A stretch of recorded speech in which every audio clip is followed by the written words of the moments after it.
Olá, pessoal, sejam muito bem-vindos ao Capital Business Podcast, o seu podcast de negócios aqui em Brasília, empreendedorismo, vendas, mercado financeiro. Hoje a gente trouxe um convidado muito especial para conversar e bater um papo aqui com a gente, mas antes de apresentar eles, meu nome é Victor Minay, eu sou host do podcast, eu estou aqui com a Fernanda Solon, também host do podcast. Olá, pessoal, sejam muito bem-vindos ao novo episódio. A gente está fazendo a última gravação aqui do ano, claro, ainda vai sair, né? Vai sair É isso aí. ainda esse ano, mas é a última gravação, a gente está muito emocionada e, claro, um grande amigo, uma pessoa assim de coração mesmo, e super especial para mim, um amigo de infância. E aí o Vitor vai anunciar aí quem é o super convidado desse episódio. Bom, mas é isso aí. Vamos lá. Fernanda já falou pelo todo o podcast. Obrigado, pessoal. Até o próximo episódio. Tô brincando. Vamos lá.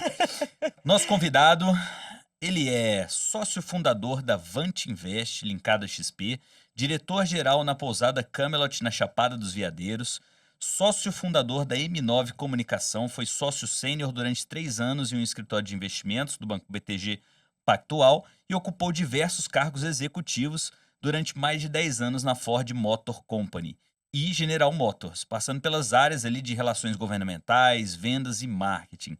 Seja muito bem-vindo aí, Davi Ramos, ao Capital Business Podcast. Obrigado. Uh! Escutando esse currículo aí, parece até que eu tenho 160 anos, né? É mesmo, né? É muita coisa, mas isso é bom, muito bacana. Que isso. Obrigado pelo convite. É um prazer estar aqui. Principalmente, pô, se reencontrar depois de muitos anos, né, É Fê? verdade. E, enfim, vamos bater esse papo aí, vai ser legal. Vai Ai, ser sim, com certeza. E assim, é um currículo grande, tem muita bagagem aí profissional para a gente poder explorar aqui durante esse bate-papo. Então, Davi, conta pra gente um pouco aí, assim, de como começou a sua carreira, como que você, né, chegou aí até o mercado financeiro, né, fundou aí a Vant Invest. Conta aí um pouquinho, né, resumidamente, obviamente, mas de como você chegou aí até sócio fundador e até esses empreendimentos hoje. Legal. É, bom, toda a trajetória, né, todo o caminho ali, a gente, para quem olha de fora, parece uma linha reta, né? Chegar até onde eu tô, né? Nenhuma posição especial, mas onde eu tô hoje, a gente, bom, não é reto, né? Tem altos e uhum, baixos, enfim. E comecei como todo mundo, né? Como estagiário, enfim. Trabalhei num hospital na Unimed Brasília durante 1 ano e pouquinho. Era estagiário lá. Foi uma baita experiência e tal. Tinha 18 anos, tinha acabado de entrar na faculdade. Depois entrei na indústria automotiva, entrei pela General Motors, onde eu fiquei 2 anos lá. E lá eu atuei com relações governamentais. Depois da GM, a GM estava ali próximo, eu formei no final de 2007, estava na crise ali da indústria automotiva, e aí acabei sendo contratado pela Ford, também na área de relações governamentais. A GM não estava com problema, né? Tava a crise nos uhum. Estados Unidos muito forte e não tinha vaga. E aí a Ford me contratou e lá eu fiquei 8 anos, mais de 8 anos e meio mais ou menos, completando aí 10 anos na indústria automotiva. Lá na área de relações governamentais também, depois fiz um job rotation para a área de vendas e marketing, onde fiquei lá quase 4 anos, mais ou menos. E eu cuidava de todo o centro-norte, né, de Brasília. A gente fazia o relacionamento com as concessionárias.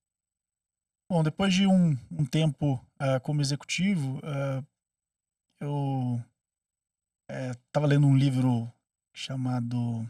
Bom, um ano antes de eu sair, né, de desrasgar minha CLT, virar empresário, eu montei a M9 Comunicação já num projeto de talvez, quem sabe, no futuro sair, mas ainda nada decidido e tal. Montei muito, muito sem muitas pretensões a M9, ela foi dando certo.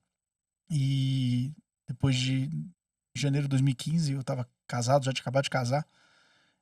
Eu estava no Rio de Janeiro lendo um livro do Flávio Augusto, Geração de Valor. Já leram? Esse eu já li.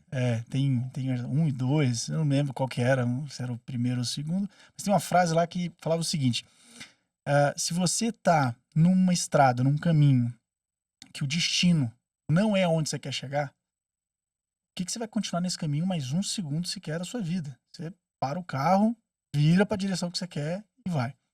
E quando eu li essa frase, eu fritei, assim, minha cabeça. Eu tava na praia, sério, eu tava na praia lendo livro, na cadeira, assim, no Rio de Janeiro. Sentei, fechei o livro, fui pro mar, tomei um banho de mar, voltei, olhei pra minha mulher e falei assim, vou pedir demissão. Aí ela, o quê? Você tá maluco? Mas você acabou de casar? Eu falei, não, eu preciso empreender, é isso que eu quero, né? Assim, é uma história de família, meu pai meu avô foi empreendedor, enfim. E aí, voltei para Brasília e aí comecei minha trajetória empresarial, né? Na M9 e depois, logo depois já na Pousada, né? A Pousada é um empreendimento do meu pai, da minha mãe, né, de família. Na época já existia, né? A gente já se conheceu. Então é uma pousada simples na Chapada dos Veadeiros e que não estava muito bem na época. Era 2016, se eu não me engano. Não estava muito bem e tal. A Chapada tava numa época boa também. Uhum. E aí eu entrei para dar um choque de gestão lá, né? E aí a gente modernizou processos, colocou sistema, reformamos muita coisa. E aí a gente conseguiu realmente fazer bastante coisa. E hoje a pousada vai super bem, né? Então, foi um pouquinho disso. E depois de 2 anos mais ou menos que eu estava como empresário, né? Na pousada e na M9, eu desde sempre investia no mercado financeiro. E aí tive o convite de entrar no mercado financeiro como assessor de investimentos, esse escritório de investimentos, que ele era XP, depois foi pro BTG.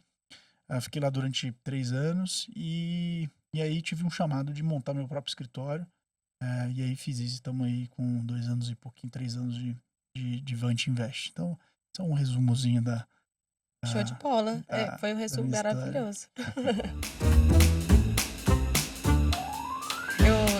Vendo você falando sobre a sua história, sobre como você iniciou e como sempre esse chamado do empreendedor veio. E você vê que isso é em decorrência, uma pergunta assim, é em decorrência de você ver a sua família, sendo seu pai, sua mãe empreendendo. Você acha que é sobre isso ou não? Ó? É algo que foi o livro, foi o que Uhum. você entende que pode ser assim? Foi em busca de estabilidade, por incrível que pareça. Olha, é contraditório, né? contraditório, As pessoas pensam que é o contraditório, né? inverso, né? Em 2014, a gente estava numa crise da Dilma, né? Aham. O mercado financeiro, mercado automobilístico Conturbado. péssimo, né? A gente tinha projeção de bater 2015 5 milhões de carros e a gente estava reduzindo para 2 milhões de carros, né? A indústria automotiva. E eu tava lá na Ford, cheguei um dia, olhei pro lado, cadê meu colega de trabalho que tava aqui? Cadê fulano? Foi demitido. Que? E ciclano foi demitido. Eu falei, porra, o próximo sou eu. Eu tinha acabado de casar. Aham. Eu falei, cara, como é que eu vou chegar em casa e estou desempregado? Não Uhum. tem a menor condição. E aí eu vi que, aquela suposta estabilidade que o emprego dá, ela não existe, né? E aí eu fui procurar realmente algo que dependesse 100% de mim. Bem da verdade é que isso não existe, né? A gente sempre vai depender de alguns fatores para poder ter uma mínima estabilidade, né? A estabilidade realmente ela não existe, tudo pode mudar, né? Essa é uma das coisas que eu sempre falo para as pessoas que me perguntam sobre empreendedorismo ou sobre até mesmo um concurso público, estabilidade de concurso público. Cara, não existe estabilidade. A verdade é que no mundo não existe estabilidade. Uma lei pode mudar. Eu já conheci pessoas de serviço público que foram demitidas na época do Collor. Uhum. Pode acontecer. Então, a gente se privar de arriscar, de investir, de poder ganhar muito mais dinheiro por conta de uma estabilidade, eu acho que é um grande erro. Uhum. Então, partindo do ponto que estabilidade não existe, por que não a gente arriscar e correr atrás de algo muito maior que o empreendedorismo tem capacidade de trazer, né? Ser empresário, né? Poder empreender, gerar emprego e construir algo muito maior é o que move a gente. Então, a estabilidade, por incrível que pareça, foi o gatilho para Cara, que poder legal. não depender realmente de uma única fonte. Depois, contar a história da pandemia que fez comprovar isso aí, mas mais para frente a gente deve falar isso. Mas essa linha de pensamento, inclusive, é uma linha de pensamento do Flávio Augusto, né? Ele fala para as pessoas. Total. Eu sou um Um discípulo. discípulo dele. Brincadeira, eu aprendi bastante coisa com ele. Nesse livro ele fala de estabilidade. Mas realmente são coisas. É um cara de muito sucesso, né? Tem gente que não Sim. gosta dele, mas pô, é um bilionário, né? O Não, cara tem que gera respeitar, é um milhões, cara que... centenas de empregos, Uhum. milhares de empregos. Teve vários negócios diversificados, desde escola de inglês que recomprou a time de futebol, ou seja, Uhum. um cara muito respeitável. É. E eu concordo com essa linha de pensamento. De fato, assim, as pessoas, elas são conduzidas durante a vida, né, a pensarem ou a terem esse pensamento de buscar a estabilidade, seja num serviço público ou em alguma coisa, mas ela de fato não existe, né? Ela é ilusória, mas a gente é ensinado a isso. E a gente é ensinado muito a trabalhar, né? E não, por vezes, a fazer o dinheiro trabalhar pela gente, né? Sim. Mas tendo em vista assim todos esses empreendimentos que você hoje atua e tudo mais, como que você faz essa gestão, já que, né, você é uma pessoa só, com várias coisas ali, vários pratinhos rodando. Como que você, nessa diversificação, você faz essa gestão assim? É tranquilo? Ou como é que Eu acho faz? tranquilo. Minha mulher já não acha tão tranquilo. Minha mulher é ótima. Ela não acha tão tranquilo, Eu faço não. muita coisa. Mas é engraçado. A gente tá aqui hoje, pra mim é natural, assim, tá tocando esse tanto de coisa e com mais um projeto pra sair no forno, saindo do forno, né? Então, como é que a gente faz isso? A gente faz com a ajuda de pessoas, né? A gente faz delegando. Fazer sozinho é impossível fazer, né? Hoje, acho que todas as empresas juntas, diretamente, a gente tem uns 30 funcionários, 30 colaboradores. Indiretos, a gente tem vários, porque a gente tem pessoas que são terceiras, né? Principalmente na M9, praticamente 80% é tudo terceirizado, né? Então, a gente tem acho que a gente consegue fazer isso com a ajuda de outras pessoas, né? Que conseguem acreditar no nosso sonho, né? Na pousada e na M9, a gente faz isso através realmente de funcionários e tal. Mas na Avante a gente faz através de sociedade, né? Então, na Avante todo mundo é sócio, né? Até uma questão legislatória, de legislação que mudou recentemente com a possibilidade de ter CLT, mas antigamente todo mundo tinha que ser sócio no contrato social. Uhum. E deu assim, a possibilidade de criar um partnership onde todo mundo pode, todo mundo é sócio, mas todo mundo pode ter Pedaço. mais sociedade dependendo do desempenho. Então é realmente totalmente meritocrático, né? Então hoje eu sou o principal sócio, mas muito em breve, se Deus quiser, eu não serei mais. Isso vai ser sinal de que cresceu muito e que a Legal. gente está indo no caminho certo. Ai, legal. Em relação a várias empresas que você possui, também pelo seu histórico, pela sua base, né, de conhecimento, como você faz para trabalhar em relação à comunicação de todas essas empresas? Como é que você faz esse papel de divulgação, de ser visto, a empresa ser vista, né, as pessoas buscarem, tanto da Camelot, como da M9, como também né, do empreendimento que você, todos os empreendimentos como um todo, como é que você faz essa parte? Parte de comunicação, né? Comunicação, A gente tem assim, são negócios diferentes, né? A gestão em si, eu costumo dizer que ela é muito parecida, né? A gestão financeira, a gestão de RH, de pessoas e tal. É uma gestão que ela meio que se confunde as três empresas. A parte operacional, elas são completamente diferentes. A pessoa fala, caramba, você tem três negócios completamente diferentes. Graças a Deus, e isso é uma diversificação. Isso é proposital. Assim, enquanto o mercado vai ruim, outros não vão, né? Sim. Então, a gente tem dentro, por exemplo, da pousada, a gente usa 100% online, né? A nossa comunicação. Então, a gente faz através de rede social e outros canais de tráfego e tal. E funciona muito bem. A gente não faz nada offline, que a gente chama, né?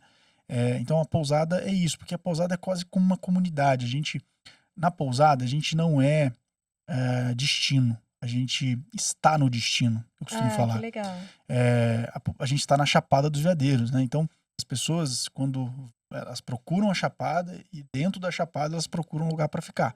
Então, a gente não é o destino. Então, a gente faz parte de uma comunidade. Então, a comunicação na Chapada, na pousada, ela é muito mesclada.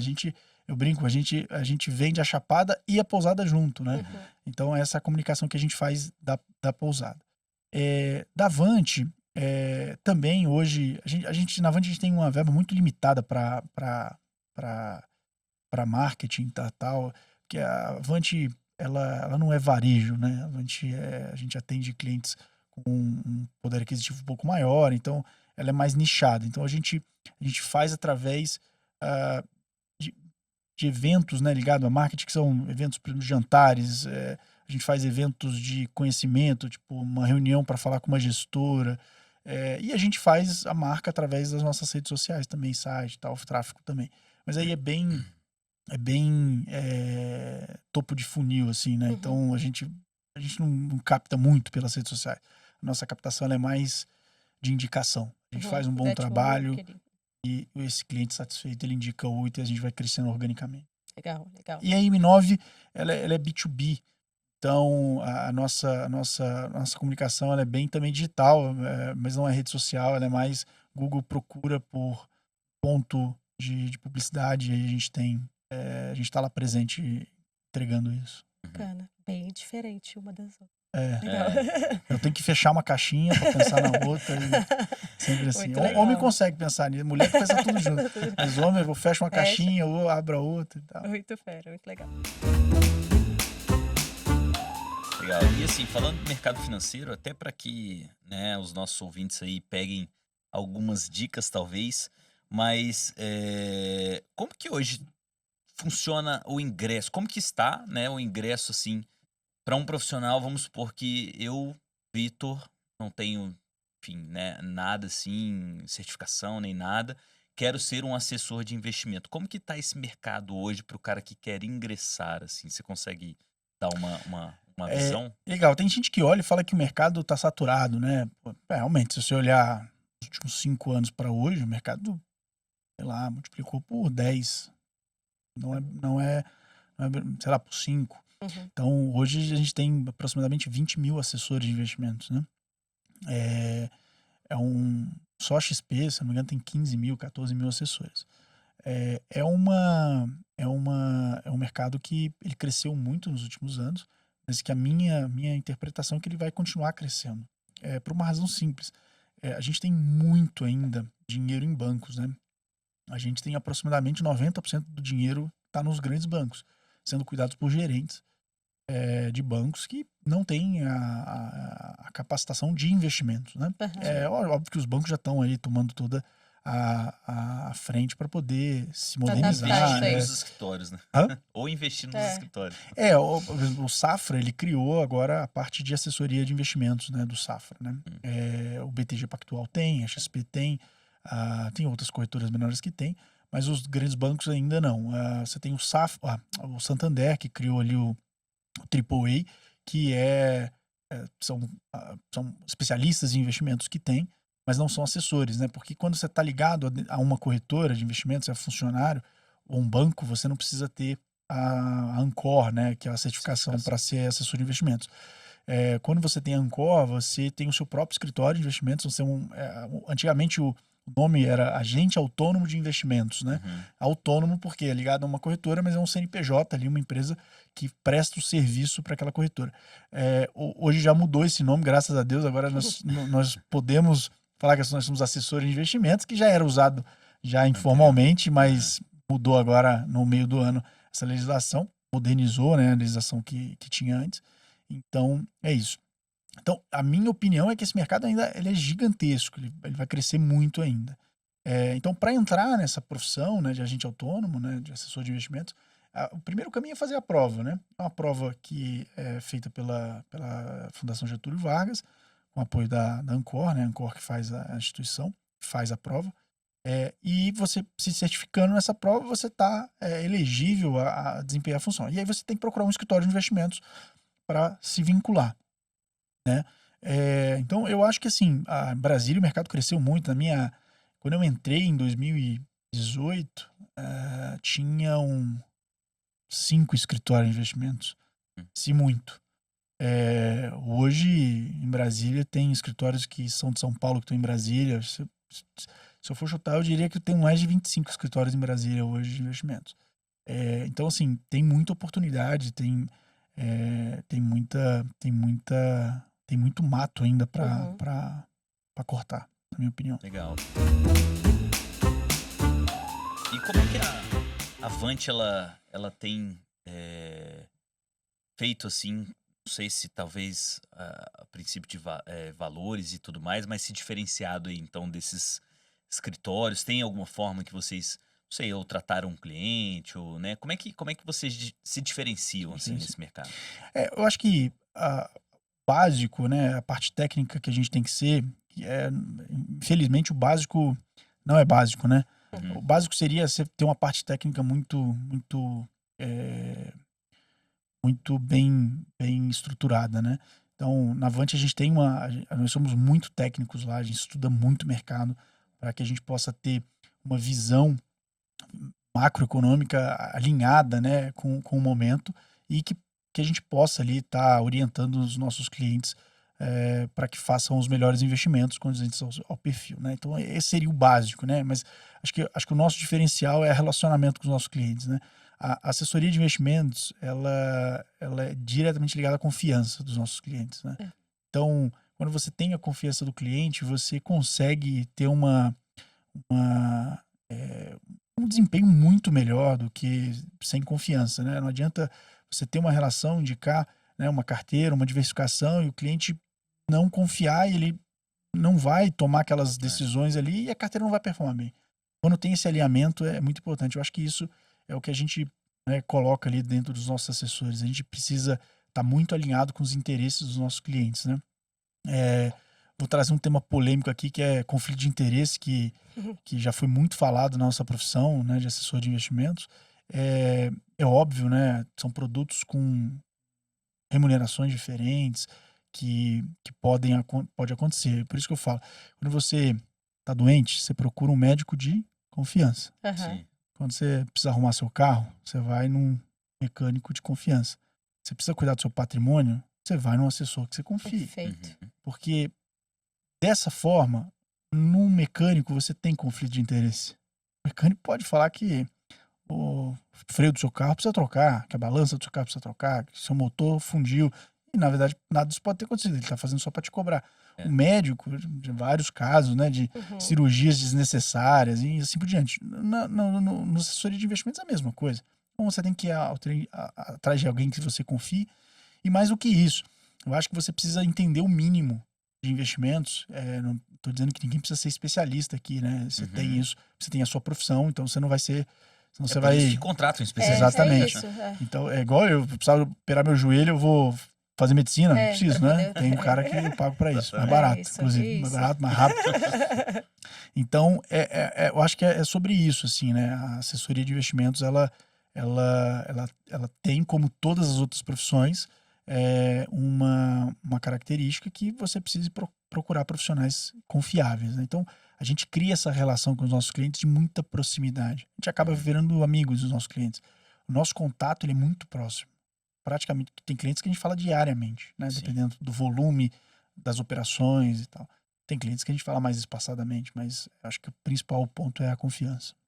E esse é polêmico mesmo esse assunto, até porque já vi uma diversidade, né, de clientes aí que às vezes chegam com uma ideia sobre uma coisa e depois, quando contam um pouco da diversificação do portfólio, das alocações, a gente percebe que quando vai olhar a remuneração dos produtos, fala, pô, mas que talvez, né, deveria ter sido olhado com mais cuidado, né? E percebe que nesse mercado queimou-se um pouco, assim, alguns assessores que pensavam muito com o próprio bolso, né, e menos com o bolso do cliente. Mas E pensavam no curto prazo, né? porque Assim, isso não dura, acaba que chega não um momento dura. que O cara percebe que está é, sendo ali, só um tá ganhando, né? isso. Então, eu acho que essa visão de longo prazo, não só na relação com os clientes, mas em negócios, né? Ela é muito importante. Os meus negócios, eles são eles são muito longos, né? 10 anos na indústria automotiva. Já estou há 8 anos como empresário, ou seja, são coisas se você ficar mudando Dura. toda hora, Aham. você não consegue pegar sabe, o amadurecimento daquilo ali, né, do Uhum. negócio. Então, demora, né? As coisas elas precisam amadurecer, então por isso É. que a gente precisa ter esse cuidado. Mas eu acho que isso também não é um mal apenas do assessor de investimento ou do corretor de Não. seguro. Qualquer área que trabalha com a parte de venda, ele acaba entrando nessa situação. A pessoa que atua nesse mercado e acha que sai de uma oportunidade de trabalho e vai para a parte comercial achando que vai ganhar dinheiro fácil, E rápido. rápido, ele é. vem com essa proposta. Tá. Ele tem duas opções, ele vai o quê? Escolher o que tem mais ele retorno financeiro e acaba oferecendo para o seu cliente aquele produto que ele vai ganhar mais. Mas isso é por conta disso, é o mal de toda a área de venda, na minha visão. Agora, aquele cara que ele já construiu um pilar, tem conhecimento, ele estuda sobre aquilo, ele de fato é um profissional de carreira e de longo prazo, eu acredito que isso é amenizado, né? Então, eu não vou oferecer, eu como especialista, não vou oferecer uma proteção de renda para o meu cliente, sabendo que aquilo ali não é adequado a ele, só para eu ganhar. E não, eu não quero isso, eu quero ter aquele cliente para o resto da minha vida na minha carteira, então eu sempre vou oferecer o melhor. Essa é a grande diferença. Eu acredito que as pessoas que estão na ponta, os clientes em si, eles não têm essa visão, né? Então acaba entrando em algumas furadas aí, né? Infelizmente. Eu acho que a nossa geração e as gerações mais novas, elas tiveram um mau exemplo Uhum. do Mark Zuckerberg e de outros bilionários aos 20 anos. É. Aham. E as pessoas achavam que, pô, vou ficar bilionário também aos 20 era anos, né? fácil, né? Que é fácil. E, infelizmente, isso aí é um cara que conseguiu, 2 caras que conseguiram. Então, Aham. não acontece isso, né? E a gente pega muitas pessoas que chegam novas lá no escritório e tal. E eu sou muito franco, eu falo, olha, dá para ganhar dinheiro? Dá para ganhar muito dinheiro, mas no longo prazo. Se você acha que Sim. você vai ficar rico em 1 ano, 2 anos, esquece. É isso aí. É muito trabalho, é muito estudo, muito conhecimento. Porque quando você é jovem, inclusive, você não tem nem rede de relacionamento com dinheiro. Uhum. Mesmo que você venha de uma família, que você tenha relacionamento, as pessoas não vão tão confiar em você ainda, que você acabou de começar a trabalhar. Uhum. Construindo, né? Você vai ter que Construir sua construir a imagem. sua imagem. Hoje, graças a Deus, eu não capto mais. As pessoas vêm até mim para Aham. poder ter atendimento, né? Mas é uma construção de muitos anos, né? Então, eu acho que quando as pessoas olham para o longo prazo, elas até diminuem a ansiedade, a expectativa, né? Acho que isso ajuda muito quando a gente tem uma visão de longo prazo. Quando a gente quer curto prazo, a gente vai ficar mudando de galho em galho. Nunca vai conseguir. Eu brinco lá no meu escritório, eu falei assim, cuidado para não sair antes de cantar o parabéns, viu? Que, assim, sai antes, não come o bolo. Então, E como que precisa- você vê, assim, a gente sabe que ainda caminhamos a passos curtos, né, nessa parte de educação financeira, sim, né, principalmente aqui no Brasil, onde você tem uma grande porcentagem de pessoas da população investindo em poupança, né, que não é um dos melhores ativos.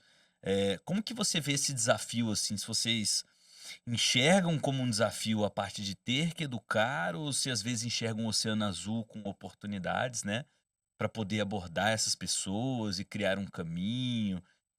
Como que você enxerga isso? É mais um desafio?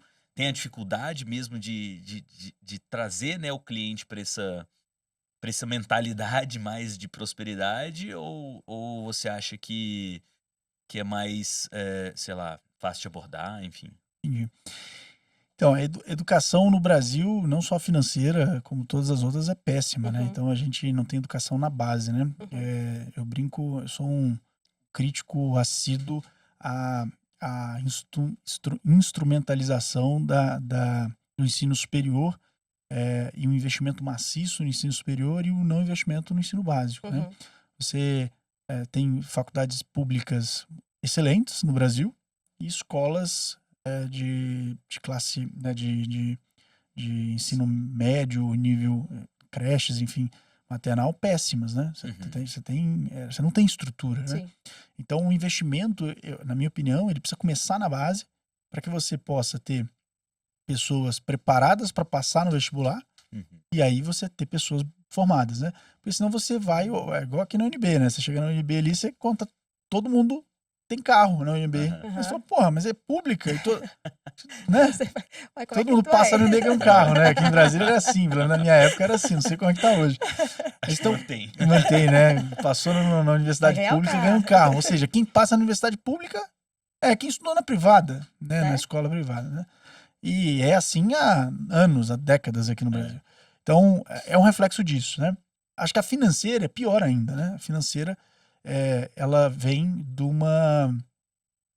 um descaso total, porque você não tem educação financeira nas escolas básicas. Você não, eu, pelo menos, aprendi com a minha mãe, né? Ô, meu filho, você não pode gastar mais do que ganha. Você tem que Aham. economizar. Né? Minha Conceitos mãe, básicos, né? boa mineira. E também já aprendi a investir com ela. Ela falou, nunca Ah, coloque que os legal. ovos numa cesta só, meu filho. Então você tem que... Muito legal. Muito legal. É o aprendizado mineiro. Mas, então, eu acho que falta isso, né? Falta essa política pública para você fazer esse investimento, esse investimento em educação no Uhum. ensino, né, nas escolas Básico ali, né? básicos. E eu não falo nem de investimento, eu acho que isso aí é depois. Eu falo realmente de contas, Educação de financeira, educação né? mesmo. Sim. Não posso gastar mais do que ganho. Eu preciso entender o que é juros sobre juros. As pessoas Aham. não sabem disso. Uhum. Entender como é que se dá um financiamento, né? Uhum. A gente vê muito isso, né? Tem muita gente que tem carro e não pode ter carro. Uhum. Porque É a gente teve isso. uma cultura, né, de um político aí passado, que hoje está presente de novo, que era se a parcela cabe no bolso, você pode ter, né? O pobre tem que Olha. andar de carro. É. Uhum. Eu acho que o pobre tem que andar de carro, se puder ter carro, né? Sim. Então, porque senão você não tem dinheiro para comprar um carro, por isso você está financiando, concorda? Uhum. Uhum. Só que você não vai pagar um carro, você vai pagar 2 carros. Então você não tem dinheiro para comprar um e vai pagar 2. Aham. Então é uma. E ainda mais no Brasil, que as taxas de juros são muito altas, né? Eu costumo dizer que taxa de juros baixa, Selic baixa, é a maior distribuição de renda que pode acontecer. Porque quem vai atrás de financiamento é o pobre, não é o rico. O rico paga à vista. Uhum. Então, se os juros caem, você tem distribuição de renda Sim. através do paga menos juros, então você acaba, né, tendo essa distribuição. Então, eu acho que a educação ela é fundamental, ela precisa acontecer. A gente precisa educar adultos. É. Impressionante, né? Então, eu acho que tem uma grande oportunidade. No Brasil, na verdade, a oportunidade é no segmento educacional, né? Eu sou um investidor nesse segmento educacional. Uhum. E estamos com um projeto educacional. Na Avante a gente tem já, a Avante Eduque, e a gente está agora com outro projeto educacional. Aí é um projeto pessoal meu, junto com um cara fenomenal de lançamento de cursos online. E eu sou o técnico, ele é o lançador, né? Legal. E aí a gente deve lançar em breve, aí, acho que no final do ano agora a gente está lançando esse curso. Já está todo gravado, só precisa Muito bacana. lançar, vai ser legal. Legal. Então, Mas- assim, eu acho que é uma grande oportunidade, assim, para É. quem quiser entrar nesse mercado. E esse lance, assim, que você falou, a gente conversa às vezes com adulto que, cara, você precisa, às vezes, escrever um beabá, né, assim, para quem tá no mercado financeiro. E eu costumo dizer que, assim, essa alfabetização financeira, muitas famílias, se começassem antes, teriam, talvez até evitado aí prejuízos, né? Sim. Nas gerações, né? Porque você vai perdendo muita prosperidade, vai perdendo muita coisa que é construída muitas vezes por falta de educação e alfabetização financeira. Eu percebo que até em conversas com grandes adultos, os caras não sabem a diferença, às vezes, de ativos e passivos. Você tem que explicar, não, ativo é o que coloca grana no teu bolso, passivo é o que tira, são as despesas e etc. São básicos da contabilidade, né? Que às vezes as pessoas não conhecem e que, cara, faz completamente, assim, é a diferença para você entender que, pô, o que põe dinheiro no seu bolso é bom, o que tira dinheiro do seu bolso é ruim, Aham. né? O negócio do financiamento, o cara tá antecipando o futuro dele e tá pagando 2 vezes, Muito caro, né? Aham. tá pagando caro. Eu costumo dizer que é uma questão comportamental, né? Aham. E eu faço um link muito com o comportamento de crianças, né? Tem muitos adultos que têm comportamento de crianças, né? Porque querem aquilo e fazem birra para ter, né? Vamos dizer assim. E aí a birra é o financiamento. Eu não posso ter agora. meu filho, você não pode comprar isso agora, mas eu É. quero. Então vai lá, pega um Vai financiamento. Aí você pega um financiamento e se endivida. Ou seja, é surreal. Você fazer dívidas, e né, no nosso curso a gente fala de dívidas boas e dívidas ruins, né? Legal. Dívidas boas, onde a gente consegue se alavancar de forma saudável, Estratégico. é muito legal, né? Pegar dívidas baratas e tudo mais. Agora, a dívida ruim é aquela dívida que não serve pra nada, só serve pra alimentar seu ego Uhum. ou É. alimentar seu desejo, né? Então, um carro, legal, você precisa de um carro pra trabalhar? Ok, né? A maioria das pessoas em Brasília, principalmente, precisam de carro pra trabalhar. Você vai comprar um carro. Vou comprar uma Mercedes. Amigo, quanto que você ganha? Mas peraí. Meus amigos vão me escutar. Eu tenho amigos que andam de Mercedes que eu olho e falo assim, você não pode andar de Mercedes, você tá com inveja. Não é, cara. Eu sei quanto você ganha. Você tá com inveja, olha o melhor, né? É, cara. Porque Mas é assim, o custo. Aí eu falo assim, por que eu não posso ter? Rapaz, porque é um custo pra ter um carro desse, você não vai conseguir comprar outro carro lá na frente. É. Eu fiz recentemente nas minhas redes sociais um estudo de quanto custa pra ter um carro de R$165 mil. É assustador. Porque você tem que colocar custo de oportunidade, é o dinheiro no tempo. Então você bota o dinheiro aplicado na taxa de juros atual. Que é uma conta que ninguém faz. Ninguém faz. Aí você vai botar a depreciação. Eu fiz Uhum. em 2 anos. E depois você vai colocar seguro, Manutenção. IPVA, manutenção, É. tudo. Quando você bota a conta, Muito mais. em 2 anos, O peso é muito é grande. em torno de 70% do valor do carro. Olha isso. Em 2 anos. É. É surreal. Uhum. Surreal. Então E as tem pessoas- gente comprando achando que é ativo. Então, assim, a conta, Comprando se eu não me bem. engano, o custo é R$4.200 mais ou menos por mês. Pra ter um carro de R$165 mil. Tem gente que ganha 10 mil com carro. Tem várias pessoas que ganham 10 mil com carro de 165. Aí eu falo assim, amigo, deixa eu falar, você sabia que você não pode ter esse carro? Que você tá gastando 40% do seu salário num bem que não gera riqueza pra você. Uhum. Ah, não, Davi, mas veja bem, meu carro é minha ferramenta de trabalho. É pra quê? Pra locomoção só?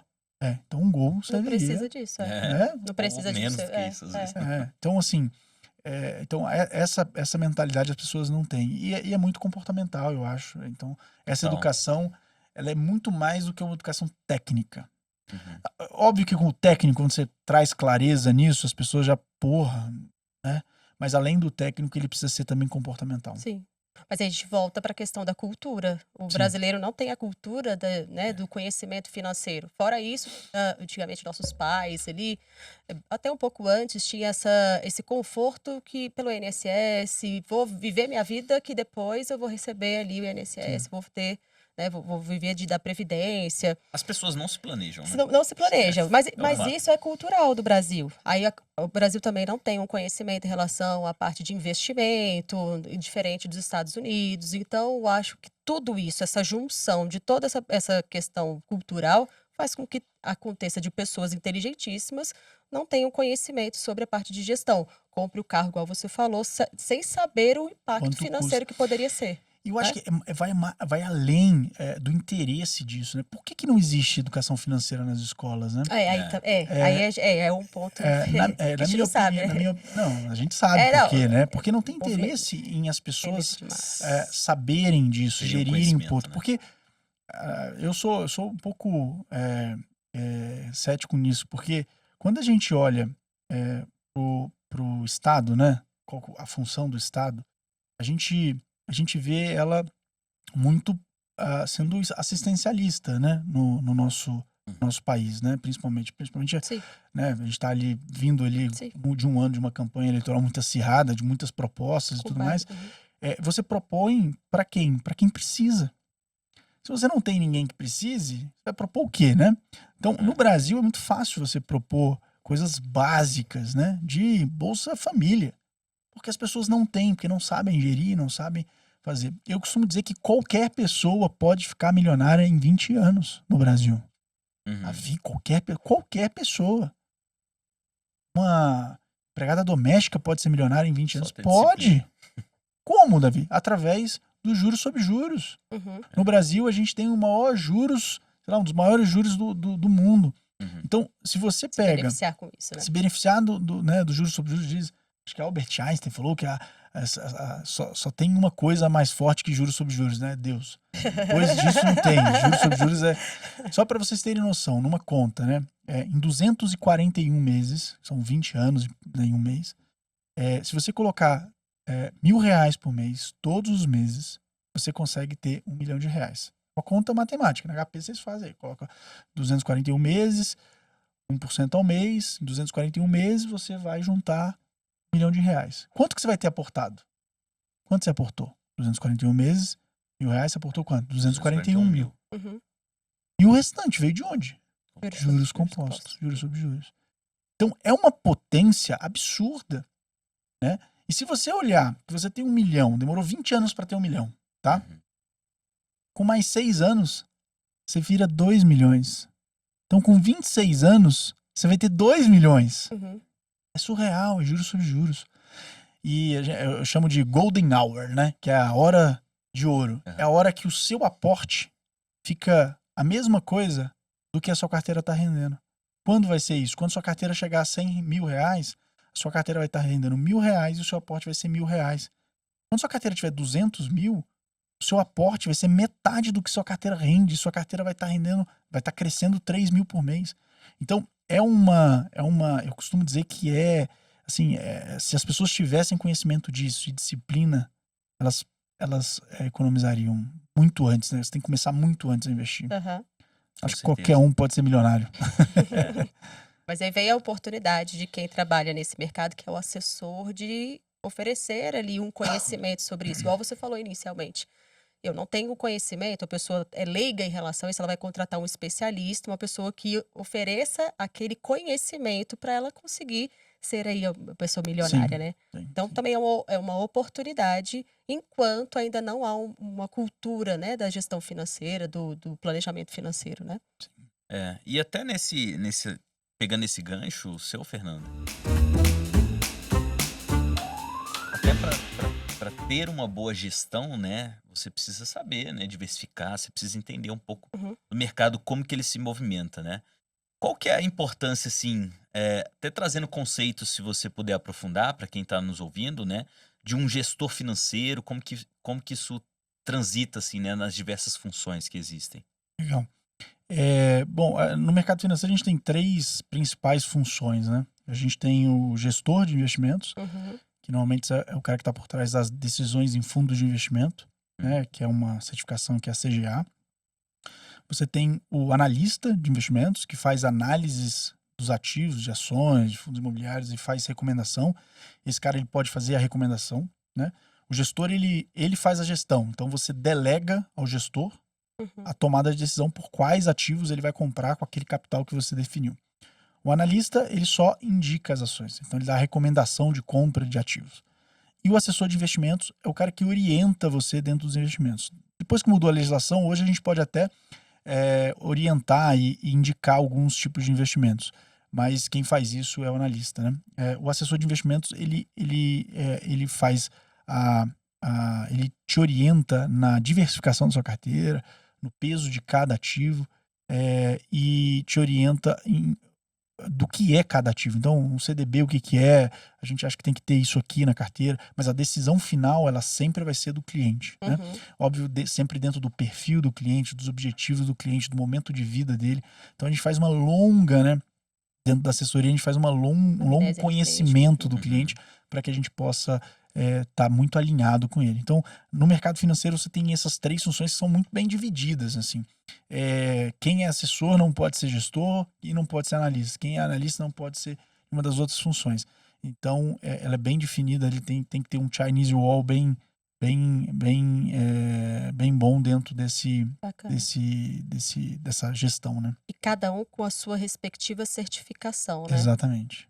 Ancor para assessor de investimentos, CGA para gestor e analista é CNPI, se não me engano. Não, bem bacana.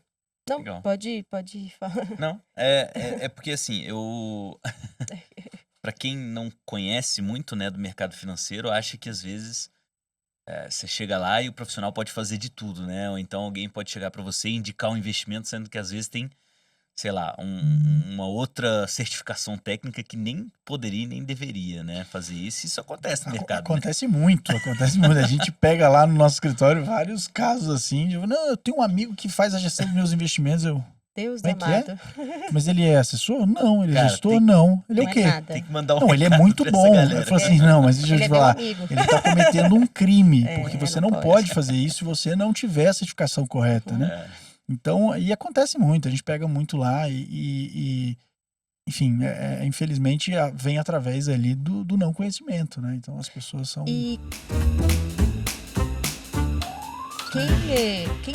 quem tem interesse de entrar nesse mercado, assim, como é que começa? Até a porta de Vantinvest, entrada. você tem essa Sim. oportunidade, atrelada da XP, a XP tem um olhar para poder fomentar novos profissionais para essa área? Como é que seria isso? Legal. Bom, Brasília, você tem ali o eixo Rio-São Paulo, que é muito forte no mercado financeiro, né? Primeiro foi Rio de Janeiro, depois foi para São Paulo, e hoje esse eixo ele é muito forte. Ali você tem muitas gestoras, você tem muitos bancos, ou seja, você tem realmente várias oportunidades de entrar no mercado financeiro, né? Eu diria que em Brasília, a forma mais rápida de você entrar no mercado, que tem mais, vamos dizer assim, oportunidades, é a de assessor de investimentos, né? Você faz a prova, você não precisa nem ter ensino superior, né? Você, só com o ensino médio você pode fazer a prova da Ancor, né? E depois você pode se especializar e precisa ter nível superior para o CFP, né? Que é uma outra certificação de planejador.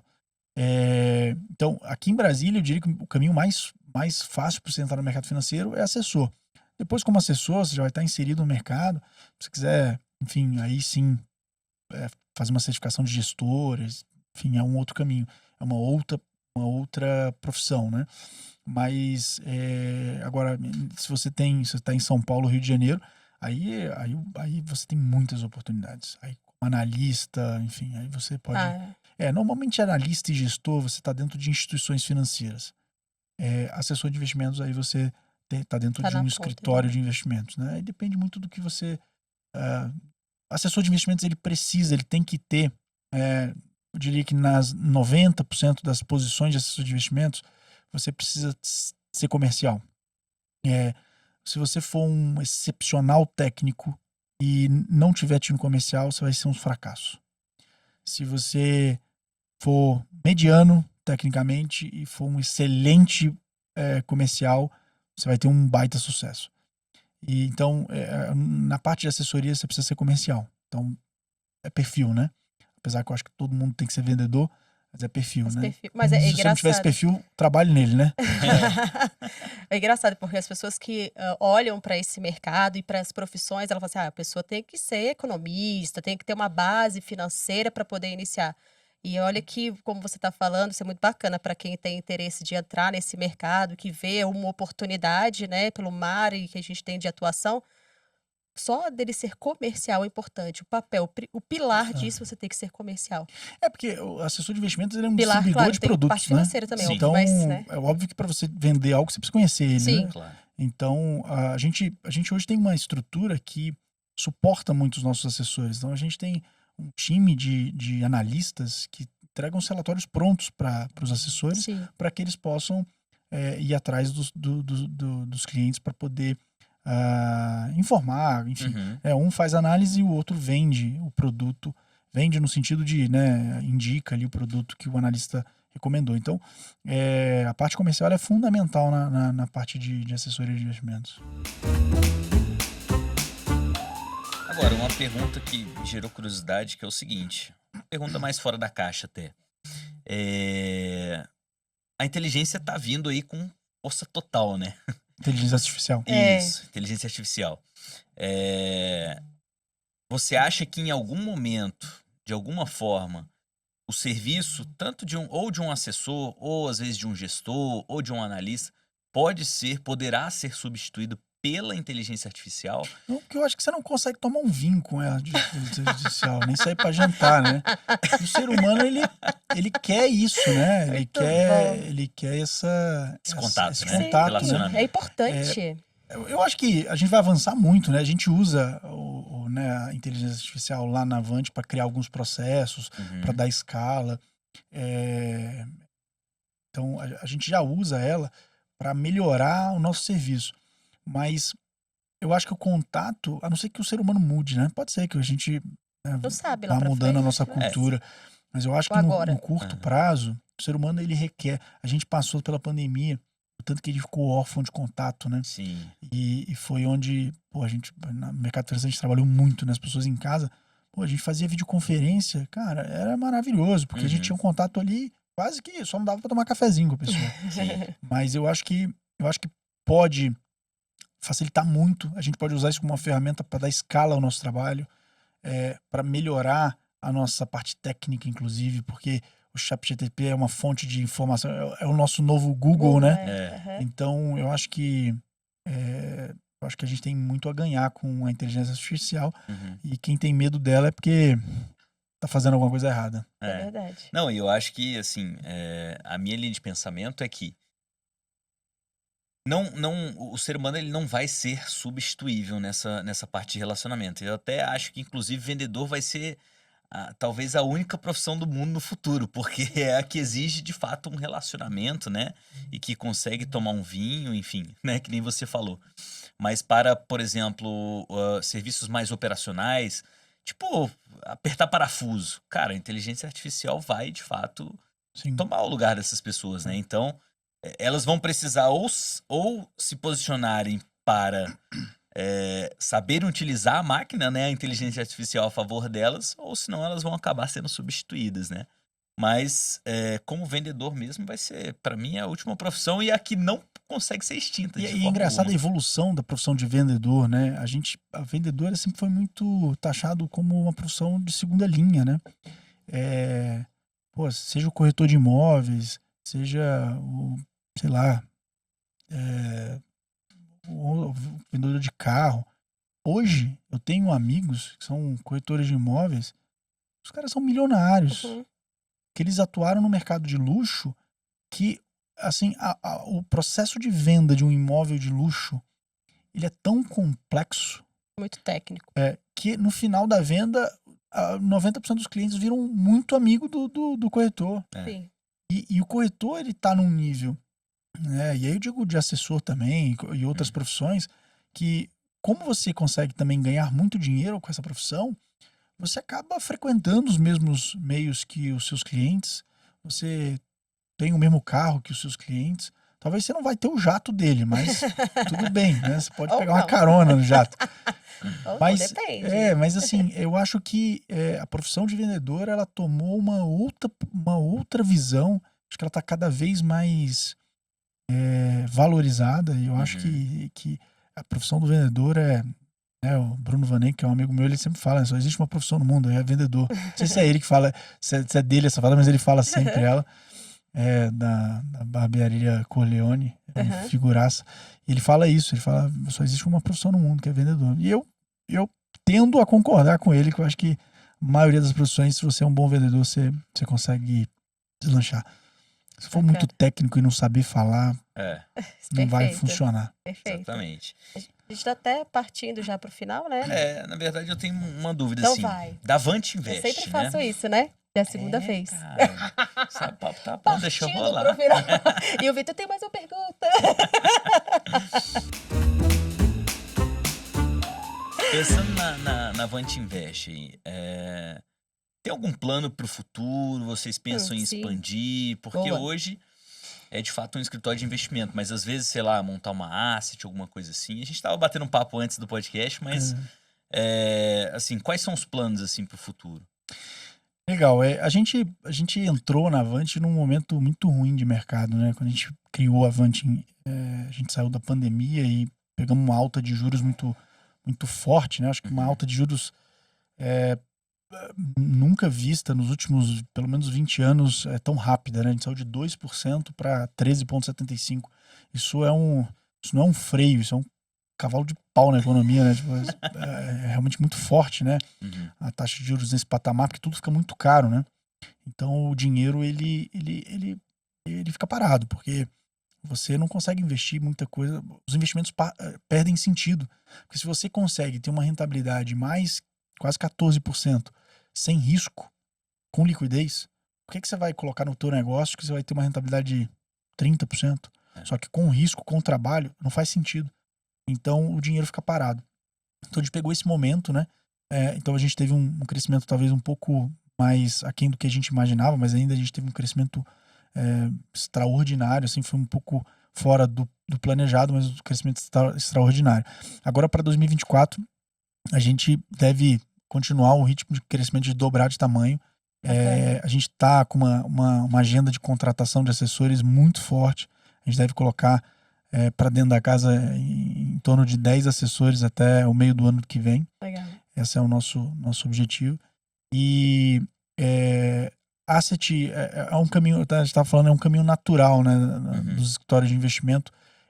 Você criar um ecossistema porque a gente já tem hoje, né, eu costumo dizer que a gente é um mini banco, né? Sim. A gente tem câmbio, a gente tem parte de seguros, consórcio, financiamento. Um shopping financeiro. Um shopping financeiro, a gente tem toda a parte de investimentos, a gente tem investimento internacional, a gente tem toda essa parte. A parte da asset é um próximo caminho, a gente precisa ter um tamanho específico para chegar lá. Enfim, mas a gente deve trilhar esse caminho. Quem sabe, final do ano que vem, a gente pensando em ir para outro estado também, abrir uma filial nossa. Hoje a gente está só em Brasília. A gente atende o Brasil inteiro, a gente tem clientes no Brasil inteiro e também no exterior, brasileiros que não deram saída definitiva, que moram lá. Sim. Então a gente consegue atender eles. E a gente tá assim, a gente acha que a taxa Selic caindo, a economia vai começar a acelerar, porque dinheiro nos bancos, com a taxa Selic alta, fica muito confortável pro cliente. O cliente na poupança tá quase ganhando 1%. O cara fica paradinho. Agora, quando começa a baixar de 1%, o cliente fica incomodado e aí vai procurar umas soluções mais rentáveis. E essa solução é a gente. Bacana. Show de bola. E tem mais alguma pergunta? Viu? Eu pergunto, eu não falo que eu tô indo pro final. Esse é besta. Mas assim, partindo para o final, tem algum recado para os jovens que querem ingressar nesse mercado? Ou algum recado que você queira deixar aí, até para ficar para sempre, né? Um podcast que vai ficar para o resto da vida, né? Dentro das redes, enfim. Quer deixar algum recado? Como é que seria? Eu escutei isso tem um tempo já, do Jorge Paulo Lemann, que tem pessoas que têm sucesso, estudaram muito, tem pessoas que não estudaram e não tiveram sucesso. Flávio Augusto é um exemplo disso, ele não veio de uma Harvard, um cara bilionário. Jorge Paulo Lemann já estudou em Harvard, é bilionário. E tem um termo que nos Estados Unidos eles estão usando, que é grit, né? Grit é um termo que é a pessoa que tem vontade, que vai lá e faz. Isso eu acho que é o principal para uma pessoa ter sucesso, né? É a pessoa querer. Tudo parte do querer. Querer e ter garra para ir lá e conquistar, né? Então, não adianta você botar as culpas do seu fracasso nas outras pessoas, não assumir elas para você. Então, só assim você vai conseguir mudar, né? Então, acho que esse é o principal ponto de partida para quem quer ter sucesso ou quer conquistar alguma coisa. Não que eu já tenha sucesso ou conquistei, eu acho que ainda falta muito caminho pela frente. Eu brinco que para chegar até aqui, hoje eu tenho uma série de desafios, né? De problemas para resolver. Quando eu chegar onde eu quero chegar, muito possivelmente eu vou ter outros problemas para resolver. Perfeito, isso aí. Então a gente vai ter sempre problema para resolver, Perfeito. né? Então as dores só vão mudando, né? Sim. Disso aí. Então, acho que é isso. Eu tinha até olhado outras coisas aqui. A gente tinha falado de estabilidade, né? Acho que a gente correr atrás de estabilidade... acho que todo mundo quer estabilidade, mas correr atrás de forma irracional, né? Eu acho que não é legal. Acho que você precisa, principalmente quando for mais novo, arriscar. Acho que hoje eu olho para trás, óbvio que não existe si, mas a minha trajetória profissional começou como empregado e tal. Hoje, se eu pudesse falar pro Davi mais novo, falaria, cara, vai lá na Ford, trabalha 2, 3 anos e vai empreender. Porque o empreendedorismo, ele requer um tempo de maturação, sabe? E todo negócio, né? Você tem ali os 5 primeiros anos de negócio, eles são dificílimos, né? Igual um avião para decolar. Um avião, você tem que botar toda a força do mundo para decolar, mas depois que decola, vocês já perceberam que eles tiram? Bom, ele tá planando, né? Já vai em velocidade de cruzeiro. Então, os 5 primeiros anos, eles são assim, né? Então, você precisa ter muita resiliência, Cara, resiliência, eu acho que é o nome do jogo, assim. A gente acorda de manhã, mais um dia. No outro dia a gente acorda, mais um dia. Mais um dia. E é sempre assim, a gente vai ter dias bons, dias ruins, né? Então, acho que a gente tem que ser só resiliência. No dia ruim, espera esse dia passar. No dia bom, a gente aproveita ele. Bom. Toca, né? Acho que é isso. Porra, show de bola. Que pena. Cara, obrigado pela sua participação aqui no Que Capital isso, pô, eu que Business. Foi um agradeço. bate-papo muito sensacional aqui, né? A gente teve vários insights. E deixa pro pessoal aí onde que eles te encontram nas redes sociais. Ah, legal. O meu Instagram é Davi_Ramos. Segue lá. Lá a gente fala um pouquinho de mercado financeiro também. Tem alguns vídeos meus já lá, mas a gente fala bastante de mercado financeiro. Vira e mexe eu falo alguma coisa de algum acontecimento atual, né? Minha opinião. E nas redes sociais da Vant Invest, @VantInvest, né? No Instagram, Pousada Camelote, M9 Comunicação, enfim. Só colocar Davi Ramos aí que vocês me acham. E o curso também, né? Que você tá O curso em lançando. breve a Ai, gente vai lançar aí o curso. isso. Mas aí. Fiquem ligados. Fiquem ligados que eu não posso dar muito spoiler. Senão o Levi me bate. Briga comigo. Pra mim, muito obrigada, viu, Davi? Assim, é muito Isso. bom a gente olhar para um amigo de infância e ver o tamanho que ele ficou, Não cresci, Aí você- continuo baixinho, cara. Mas eu acho muito bacana, assim, você influencia várias pessoas, eu vejo você lá no seu Instagram, e é muito importante o conteúdo que você passa, o carinho que você tem por todas as empresas que você atua, pelas pessoas que você tem ali como cliente, como parceiro, como funcionário. Então, eu fico muito feliz, de verdade. E, claro, aproveitar para agradecer a sua participação. Eu tenho certeza que muitas pessoas vão usufruir ali desse seu conhecimento e conteúdo que você está aqui apresentando. E isso vai ficar para sua história, para a história dos seus filhos, para sua família. Eu tenho certeza disso. Muito obrigada. É isso. Eu que agradeço. É prazer bater um papo aqui. Falar da gente é fácil, né? Então. Mas assim, tem muita coisa a construir ainda. A gente tá só no comecinho. Eu acho que, enfim, tem muita coisa a aprender, né? Eu acho que a gente precisa ter muita humildade para poder saber que, putz, tem muita coisa pra gente Pra aprender e trabalhar, né? Acho que é uma caminhada. A gente tá todo dia aprendendo e todo dia trabalhando. Se a gente continuar isso, O trabalho devolve, né? sabe? Como diz, todo esforço será recompensado, né? Então, acho que não tem erro, né? Se a gente fizer isso, agora, se a gente tentar pegar uns caminhos para encurtar, a gente vai alongar nosso Ótimo. caminho. Então, é tentar fazer o que é certo todo dia, a gente vai chegar lá. Legal. Muito Obrigado, obrigada. Davi. E Fernando, onde que te encontram nas redes sociais? Pessoal, pode me encontrar em @feseguros e, claro, @Capital Business. O Capital Business, ele tá no Instagram, né, em todas as plataformas, Spotify, tem no YouTube, é óbvio, nosso canal. Siga o nosso canal, gostou, curta, compartilhe. É importante, porque isso auxilia a gente a trazer mais conteúdo bacana. Então, e você, Vitor, né? Onde é que a gente te encontra? É no @VictorMinaya e @Canal do Broker. Pessoal, muito obrigado pela sua audiência aí e até a próxima. Tchau, tchau.